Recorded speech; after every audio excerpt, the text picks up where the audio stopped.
حبايبي، هذه على قناتي الأولى مطبخ منى الدمشقية.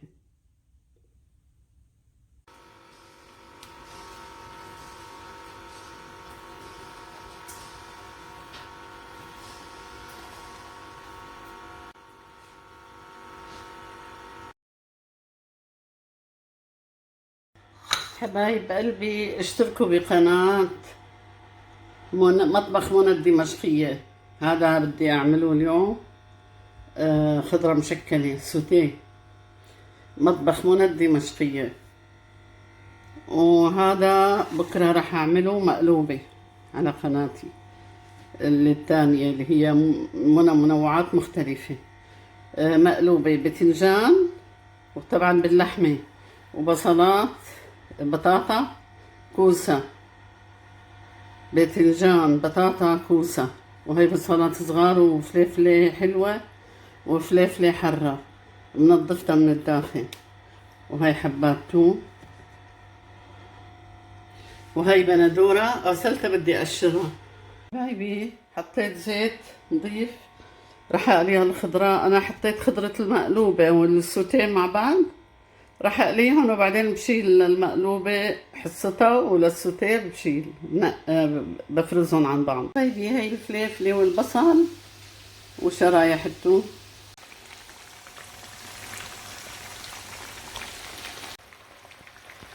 طيب هدول المقلوبة، وهي للسوتيه، السوتيه، وهي للمقلوبة. المقلوبة هي في بروكلي راح احطها معها مقلية، قليتها امبارح حطيتها بالثلاجة، راح اضيفها معها. حبايبي، هذه على قناتي الأولى مطبخ منى الدمشقية.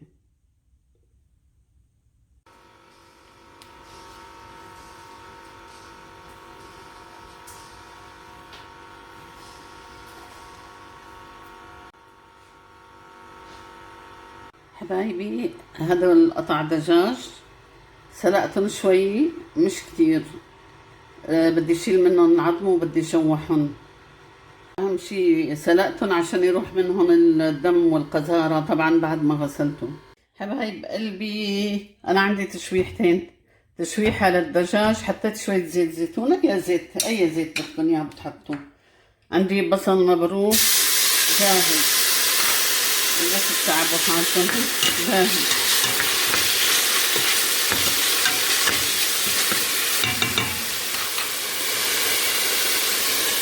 وهي البهارات حبايبي، هي ورقتين غار، طبعا أنا غسلتهم، وهي هيل، وهي قرنفل، وهي عودين قرفة، وهي فلفل أسود وملح.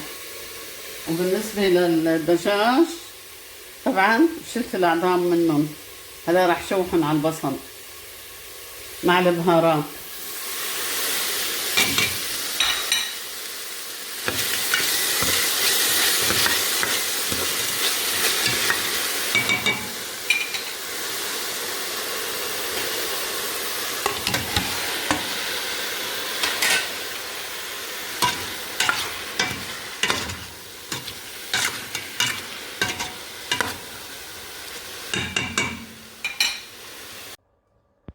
حبايبي، هلا راح اصفي المي واشيل قطع الدجاج عشان بدي شوحن كمان مع البصل. هاي المي المرقة صفيتها. شوفوا حبايبي، ممكن تشوحون بالسمنة بالزبدة بأي شيء، أنا حطيت هاي سمنة. راح أشوح هدول مع بعض.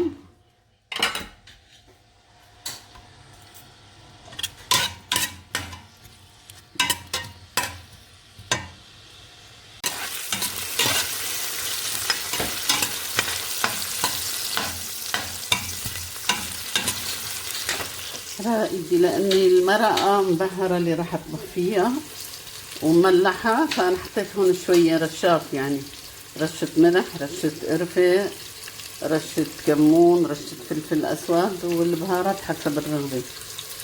رشة زعفران بيعطي طعم ولون.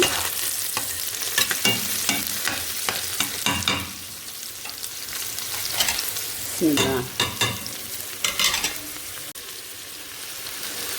هاي البندورة.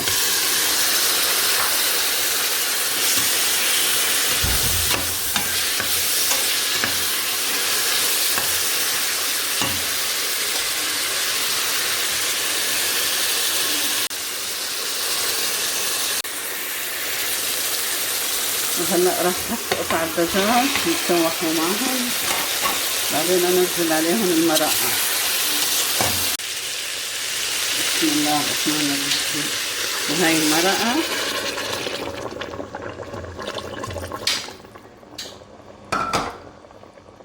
حبايبي، هاي خففت المي علشان ازيدها فوق. وهلا راح ابدا احط الخضره. هاي الخضره، وهي الرز حبايبي، وهي رشه ملح،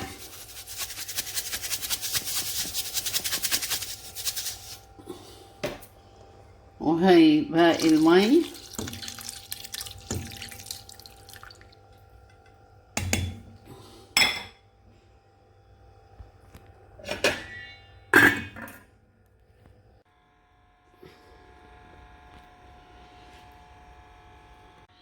حبايبي أطيب مقلوبة. اتفضلوا، لا تنسوني باللايك والاشتراك، وربي يوفقكم ويسعدكم ويجبر خواطركم.